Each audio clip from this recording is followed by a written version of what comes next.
Bonjour à tous et bienvenue à cette masterclass organisée dans le cadre du Festival digital de l'Agence nationale de lutte contre l'illettrisme, qui célèbre par ailleurs les 20 ans de l'agence. Nous avons donc saisi cette occasion pour vous présenter un tout nouvel outil de sensibilisation. On le sait effectivement, la sensibilisation de tout à chacun sur la problématique de l'illettrisme, c'est une étape essentielle. Sinon, c'est la première étape essentielle pour que les personnes concernées puissent être mieux accompagnées et orientées vers des solutions adaptées à leurs besoins. Alors, je vous propose tout de suite de visionner ensemble le teaser, une courte vidéo de présentation du module. Mon traitement médical est important, je ne dois surtout pas me tromper. Je voudrais aider ma fille à faire ses devoirs. Je voudrais m'inscrire à ce stage. Je n'arrive pas à lire les consignes de sécurité. Ces personnes sont en situation d'illettrisme. Ce sont vos voisins, vos amis, vos collègues. Vous les avez peut-être déjà croisés, vous les connaissez. Vous pouvez les aider. Découvrez leur portrait sur www.illettrisme-tous-concernés.fr. Les informations essentielles. Des pistes pour agir.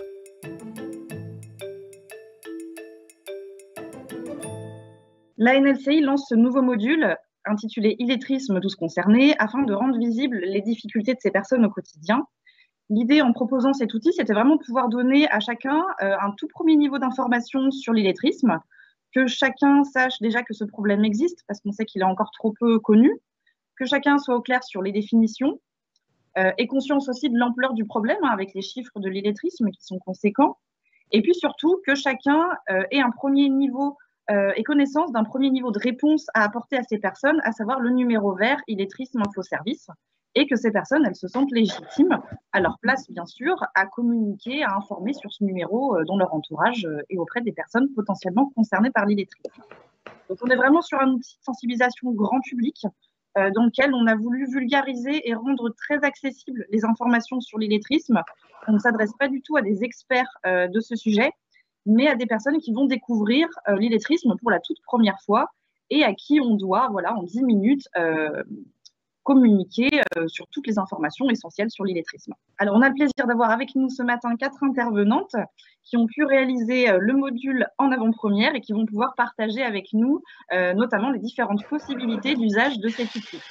Alors, on accueille Madame Isabelle Bricchini, bonjour, qui est vice-présidente Action sociale et gens du voyage à la communauté de communes des Quatre-Rivières. Michel Perrin, qui est secrétaire confédéral à la CFDT, au service emploi sécurisation des parcours professionnels. Pascal Ray, qui est chargé de projet à la mission locale Bugey et Plaine de l'Ain, et France de Temps, coordinatrice de la plateforme linguistique Alloga d'Avignon.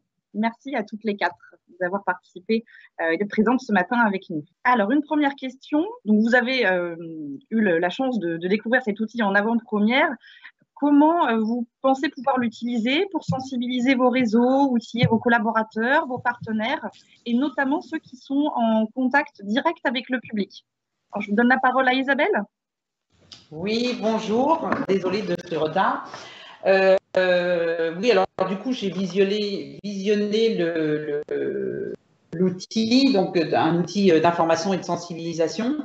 Les moyens, nous, qu'on va essayer de mettre en place, parce que ce n'est pas évident pour capter ce public qui est en difficulté. L'illettrisme est quand même un handicap, donc nous prévoyons, nous, de mettre en place au sein de la Comcom, du coup, plutôt une permanence, et du coup de solliciter les associations, les CCAS, les élus, tous les partenaires, puisque du coup le travail du social, de toute façon, c'est un travail en réseau, afin d'identifier et puis voir comment on peut capter ce public qui est en difficulté pour lire, écrire et compter. Oui, bonjour. Donc, concernant cet outil, qui est un outil assez ludique et assez court, donc c'est vrai que c'est un outil qu'on pourrait facilement, en tout cas, utiliser auprès de nos publics, donc du public jeune. C'est aussi un outil qu'on peut quand même diffuser auprès des conseillers parce qu'il y a aussi une certaine sensibilisation, un certain nombre d'informations. Et le numéro vert, donc voilà, ça peut aussi être intéressant voilà, pour les conseillers, mais c'est surtout une réflexion voilà, qu'on va essayer d'avoir en tout cas sur des temps d'animation et de débat auprès des jeunes. Voilà. pour nous, à la CFDT, cet outil est très intéressant dans le cadre de la lutte contre l'illettrisme, parce que pour nous, à la CFDT, c'est un enjeu depuis longtemps. Et depuis longtemps, on est en partenariat avec la NLCI sur ce problème. Et donc cet outil, pour nous, il est intéressant pour sensibiliser le grand public à l'illettrisme et aux stratégies individuelles de contournement. C'est surtout ça qu'il faut, je dirais, que l'outil permet de montrer. L'illettrisme est assez difficile à identifier, du coup, ça rend la lutte contre l'illettrisme un peu difficile. À la CFDT, cet outil sera utilisé dans le cadre d'un espace que nous mettons à disposition des militants d'entreprise qui s'appelle un espace ARC. Nous avons déjà des fiches de sensibilisation que nous avons mis à disposition des militants qui montrent aux militants, qui donnent aux militants des clés pour identifier ce sujet, mais également des solutions pour accompagner les salariés qui sont en situation d'illettrisme pour en sortir. Ensuite, nous utilisons aussi les réunions qui sont au sujet de la formation par rapport à l'illettrisme, parce que pour la CFDT, il y a un enjeu important sur 50% des personnes en situation d'illettrisme sont au travail, mais sont du coup bloquées pour la formation tout au long de la vie. Et donc pour nous, c'est très très important de sensibiliser nos militants pour engager les personnes à s'inscrire dans des actions de lutte contre l'illettrisme, notamment à travers le certificat CLEA ou pour les personnes en situation d'illectronisme avec le certificat CLEA numérique. Donc voilà, toutes les possibilités que nous allons utiliser pour faire connaître cet outil. Et il y a sûrement encore beaucoup de choses qui seront à inventer pour faire connaître cet outil. Mais c'est quand même pour nous un outil qui est plus à destination de nos militants qu'à destination du public en situation d'illettrisme, parce que c'est vraiment pour nous un outil qui est très intéressant pour la prise de conscience du problème. Voilà, donc moi je suis animatrice de réseau, je travaille sur le territoire du Vaucluse avec différents partenaires dont l'Éducation nationale et la communauté associative sur l'ensemble du volet illettrisme linguistique et avec un directeur d'école qui est également coordinateur et plus, nous avons visionné ce module et nous nous sommes dit qu'il pourrait être utilisé dans le cadre de formation ou d'information collective auprès des professeurs comme un outil déclic en fait, afin de les interpeller aux problématiques liées à l'illettrisme. En fait, il y a un moyen de provoquer déjà une rencontre autour de cette thématique et finalement de permettre aux équipes de se poser des questions, de s'interroger sur des situations finalement récurrentes qu'elles rencontrent comme finalement un mot qui n'est pas revenu signer, une fiche qui n'a pas été remplie, un parent qui n'a pas assisté à une réunion. Donc, on s'est dit qu'à partir des différents échanges qui vont s'opérer lors de cette rencontre, les enseignants vont pouvoir repérer des parents qu'ils connaissent. Donc, c'est le moment de leur donner des moyens, de s'approprier les indices qui vont leur permettre de confirmer finalement leur présomption. Est-ce que ce parent est illettré ou pas? C'est aussi un moment pour leur apporter des solutions pour aider des familles. Alors, ces solutions peuvent être entre autres des actions de remobilisation qui sont présentes sur les territoires. On a pensé également que cet outil pourrait être diffusé via la communauté éducative, aux familles, lors d'ateliers de français, de journées d'information, de groupes de parole. Il pourrait nous permettre en fait de sensibiliser ces familles sur l'importance du lien à créer et sur la qualité finalement de la relation qui peut s'instaurer entre les parents et les professeurs. Maintenant, on va s'intéresser et échanger sur le cœur du module à travers les 4 séquences thématiques qu'on a proposées, puisque l'outil propose un parcours sur des différentes thématiques, notamment les questions de la parentalité, je pense que vous venez de l'évoquer, la question bien sûr du monde du travail, la thématique aussi de l'accès aux droits, la santé, donc un peu plus générale, et puis bien sûr la thématique aussi des jeunes et de l'apprentissage. Alors, on va commencer par la vidéo portrait sur la parentalité.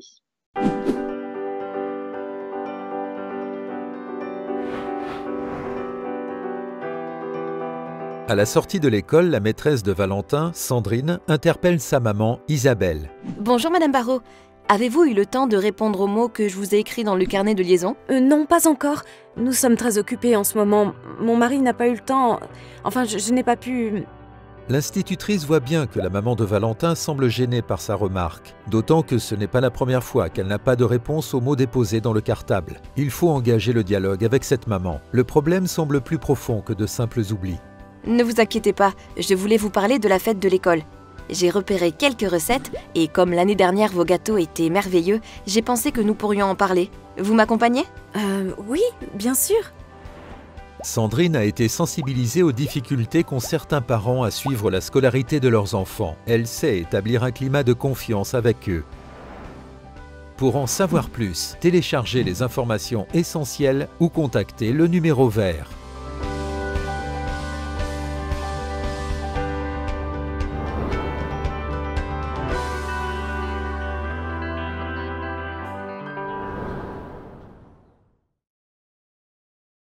Alors, en écho à ce qu'on vient de voir dans la vidéo, j'ai envie de poser une question à France de Temps. Selon vous, pourquoi c'est primordial que les enseignants, finalement, ils travaillent à créer le climat de confiance qu'on a vu un petit peu dans la vidéo? Pourquoi c'est une étape vraiment importante? Pour les professionnels qui accompagnent les familles au quotidien, on observe régulièrement le désir et la volonté des parents de voir leur enfant réussir. Ils sont prêts à leur donner des cours particuliers malgré le manque d'argent. Il me semble que chacun des deux parties, enseignants et parents, mène la même quête, on pourrait dire le même intérêt, c'est-à-dire la réussite de l'enfant. Donc, partant de ce postulat, le lien de confiance est essentiel et doit se construire.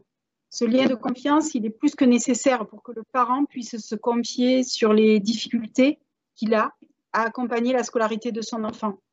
Mais comment créer ce climat, en fait? C'est pas si simple. Alors, tout d'abord, en dépassant les clichés, tels que les parents sont démissionnaires ou ils ne s'intéressent pas à la scolarité de son enfant, parce que bon, c'est ce qu'on entend. Et surtout en restant ouvert et en proposant aux parents d'autres canaux que l'écrit pour communiquer. Alors, cela peut se traduire tout simplement en disant: est-ce que vous préférez avoir un message vocal pour vous informer des réunions? Nous pouvons vous aider si vous avez besoin pour remplir les documents de la cantine, par exemple. Donc, c'est vraiment une façon d'ouvrir d'autres perspectives à la communication. Et je pense que le processus engagé va beaucoup plus loin que nous pouvons le penser, de créer ce climat de confiance. Parce que l'enseignant, il permet finalement une réparation et il offre aux parents la place qui lui revient de droit, mais que finalement sa propre scolarité, son parcours de vie l'a empêché d'avoir jusque-là. Quand la relation de confiance est instaurée, l'enseignant peut alors s'autoriser à proposer des actions, comme on voit sur la petite vidéo. Dans les petites bulles, des actions de remédiation comme par exemple les actions éducatives familiales, démarche initiée par la NLCI sur plusieurs territoires, qui est spécifiquement prévue pour accompagner les parents dans la scolarité de leurs enfants. Alors maintenant, on va s'intéresser à la question des jeunes, aux jeunes qui sont en difficulté, en visionnant la deuxième vidéo.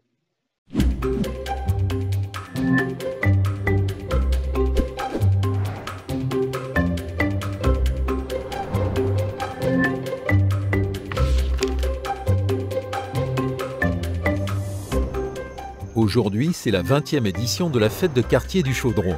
Et pour Jade, jeune graffeuse, habitante de ce quartier de Saint-Denis, c'est un jour important. Lady Pink, sa street artiste préférée, participe à une fresque collective. Elle a dû s'inscrire en ligne pour graffer avec elle. Direction l'accueil du festival pour récupérer son pass. C'est Paul qui va s'occuper d'accueillir Jade. En plus d'être bénévole sur le festival, Paul est aussi conseiller à la mission locale. Ce festival est en effet l'occasion pour lui de repérer des jeunes NEET et de leur parler de la mission locale. Paul s'apprête à donner son pass cours senior à Jade, mais... Je suis un peu surpris de te voir inscrite au stage yoga senior. Non, je n'ai pas coché cette case. Il y a eu sans doute une erreur dans la liste de participants. Écoute, pas de problème. Je vais t'expliquer la répartition des groupes et tu feras ton choix. J'avais fait mon choix en fonction de ce qu'on s'était dit avec mes amis. J'ai dû me tromper de case. Et puis de toute façon, on ne comprend jamais rien à ces fiches en ligne. Ne t'inquiète pas, on oublie l'inscription en ligne, je te laisse cette fiche à remplir et je reviens tout de suite pour en discuter. Non, ce n'est pas grave, je vais voir avec mes copines et je reviendrai plus tard. Paul commence à comprendre. Jade a des difficultés avec les outils informatiques, mais peut-être aussi pour remplir les formulaires papier. Non, ne pars pas. Je vais t'aider à remplir la fiche. Il reste une place dans le groupe qui t'intéresse. mais il faut la réserver rapidement. Je travaille à la mission locale. Ce serait bien que tu passes nous voir pour que je te montre les différents ateliers informatiques que nous proposons. Ok, je passerai vous voir la semaine prochaine. En effet, les conseillers des missions locales accompagnent les jeunes de 16 à 25 ans en difficulté vers un emploi ou une formation.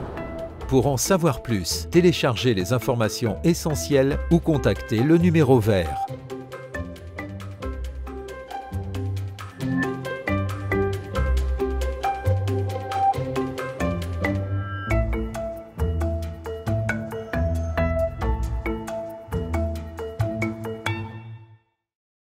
Alors Pascal Ray, vous travaillez vous-même dans une mission locale. Est-ce que vous pouvez nous dire en quelques minutes quel est le rôle d'un conseiller mission locale pour lutter contre l'illettrisme et puis quel est l'intérêt d'améliorer les compétences de base des jeunes? Nous, à la mission locale, donc on va réaliser avec le jeune un accompagnement global, c'est-à-dire que l'objectif, c'est qu'il puisse travailler sur son insertion sociale et professionnelle. Donc on va aussi bien prendre en compte tous les aspects emploi, formation, mais aussi tout ce qui peut être en lien, donc comme la santé, la mobilité et le logement par exemple, ou l'accès à la culture et au sport.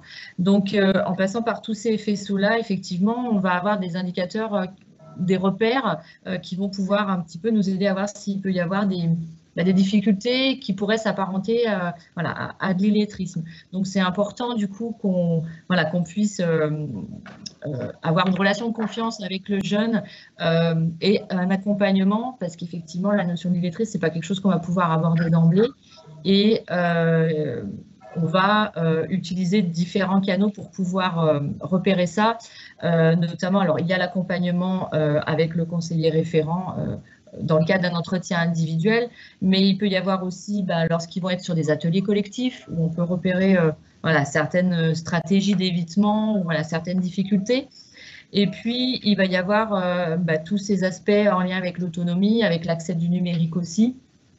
Et on utilise aussi des outils de repérage comme le positionnement sur des compétences clés de base, mais aussi l'évaluation numérique dans le cadre du PIX, qui vont nous donner un petit peu des indications et pouvoir après adapter l'accès à la formation et à l'emploi, avec des parcours ce qu'on appelle de remobilisation pour travailler sur de la remise à niveau en termes de compétences clés, mais aussi des parcours qu'on appelle aussi les parcours de pré-apprentissage, qui intègrent aussi la remise à niveau et qui vont permettre d'accéder à la formation par étapes, tout en tenant compte de cette notion de difficulté au niveau des notions de compétences de base, qui n'est pas toujours évidente à repérer au départ. Voilà. Merci Pascal. Vous parliez du volet important d'accompagnement des jeunes vers l'accès à l'emploi. Alors on le sait, malheureusement, des personnes accèdent à l'emploi et puis occupent un emploi pendant de très nombreuses années tout en étant en situation d'illettrisme. Alors on va s'intéresser maintenant à ce qui peut se passer dans une entreprise.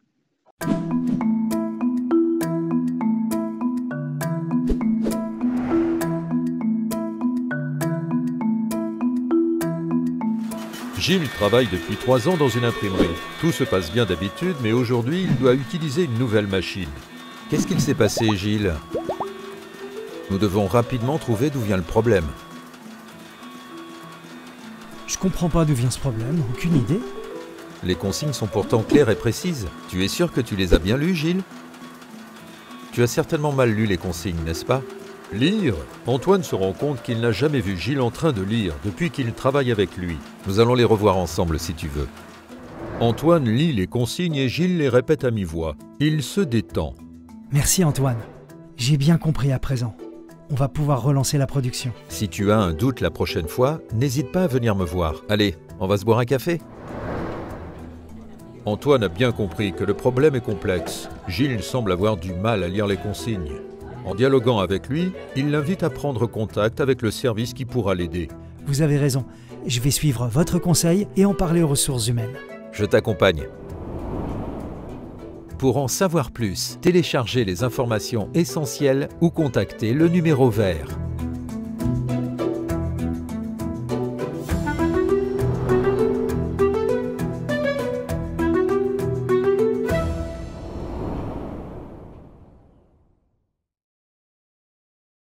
Michel Perrin, vous êtes représentante de la CFDT. Qu'est-ce que vous évoque la situation qu'on vient de voir dans la vidéo? Et puis, comment les instances représentatives du personnel dans l'entreprise, elles peuvent se mobiliser pour faciliter l'accompagnement des salariés?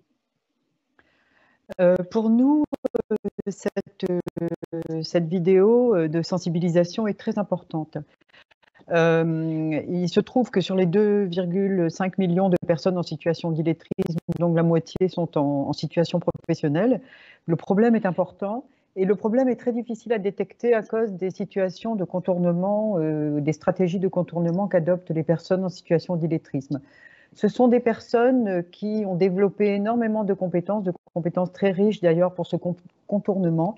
Et du coup, elles sont quand même assez difficiles à mobiliser et il y a un problème aussi de reconnaissance.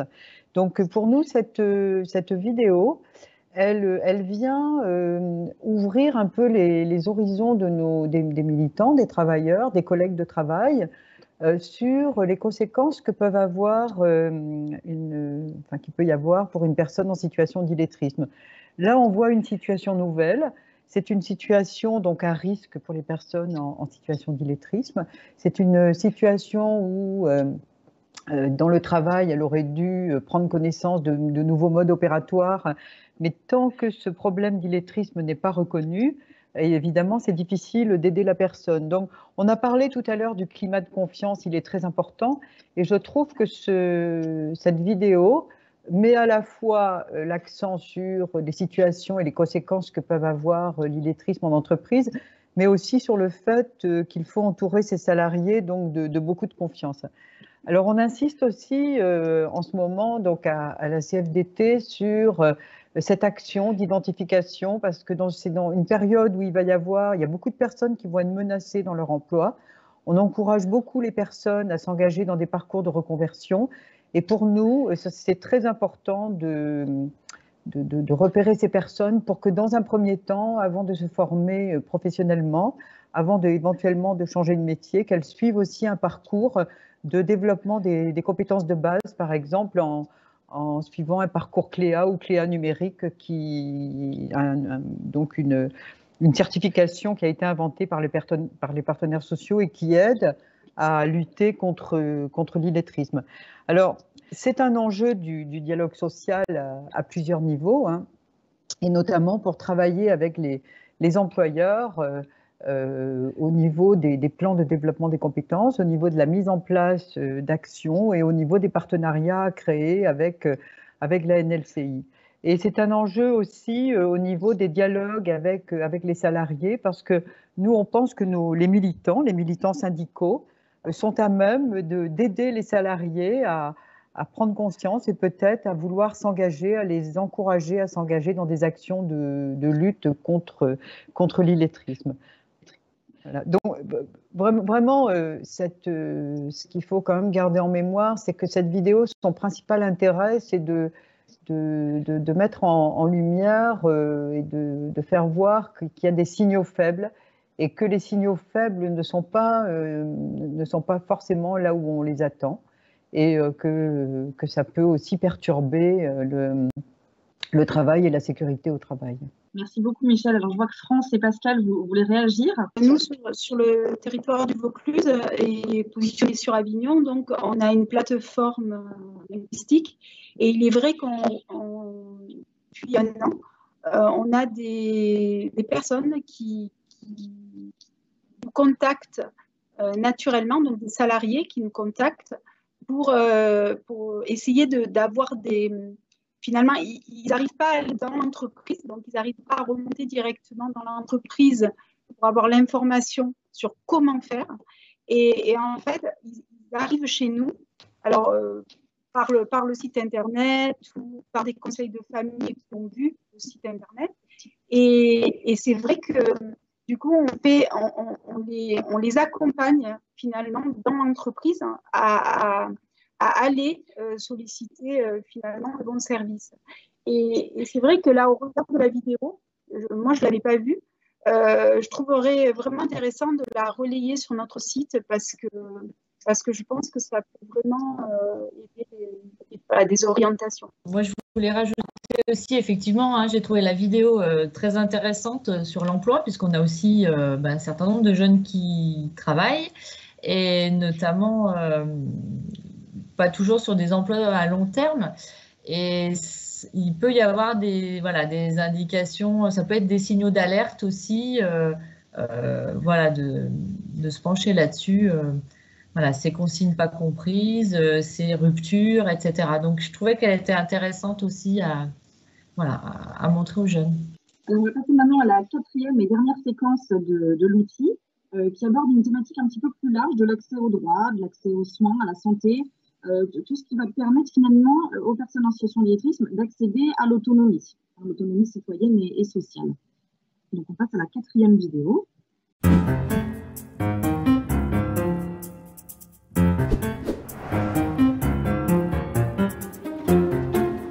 Sylvain est un habitué du bus Espace France Service qui passe dans son village chaque quinzaine. Aujourd'hui, il vient remettre à Élise, l'agent qui suit son dossier, les documents qu'elle lui a demandé de remplir lors de leur dernière rencontre. Bonjour, monsieur Favreau. Alors, les papiers ne vous ont pas posé de soucis? Non, c'est bon. Tout est rempli, je pense. Ah, effectivement, tout semble en ordre. Vous vous sentez bien, monsieur Favreau? Pas trop, j'ai oublié mon traitement pour le diabète hier soir et du coup, ce matin, j'en ai pris 2 fois. C'est peut-être pour ça que je suis un peu... Oh là là, vous savez que ça peut être dangereux? Il faut suivre exactement ce qui est écrit sur l'ordonnance. Rassurez-moi, c'est bien ce que vous faites. Il faut suivre votre traitement à la lettre, monsieur Favreau. C'est important. Oui, c'est ce que je fais, c'est bon, ça va aller. Pour les papiers, c'est ok? Je peux rentrer? Manifestement, Sylvain n'aime pas qu'on lui parle de son traitement et de la manière dont il se soigne. Il a l'habitude de se débrouiller seul. Oui, c'est bon, monsieur Favreau. Mais nous allons nous occuper de votre santé d'abord. Votre dernière visite à votre médecin remonte à quand, monsieur Favreau? Il y a 1 an, je crois, il a déménagé. Le cabinet est loin maintenant et c'est compliqué de s'y rendre. Je n'ai pas de voiture, je dois prendre le bus. Élise commence à comprendre. Sylvain a des difficultés à lire. D'abord les papiers qu'il remplit chez lui, puis cette histoire d'ordonnance. Son stress face aux différents sujets. Commençons par appeler votre médecin. Ne vous inquiétez pas, nous allons nous occuper de tout ça ensemble. Comme beaucoup de personnes en situation d'illettrisme, Sylvain a des difficultés à se soigner et il n'ose pas en parler. Être plus attentif aux personnes qui ne peuvent pas lire une ordonnance ou une notice de médicaments, c'est limiter les risques d'aggravation des pathologies. Pour en savoir plus, téléchargez les informations essentielles ou contactez le numéro vert.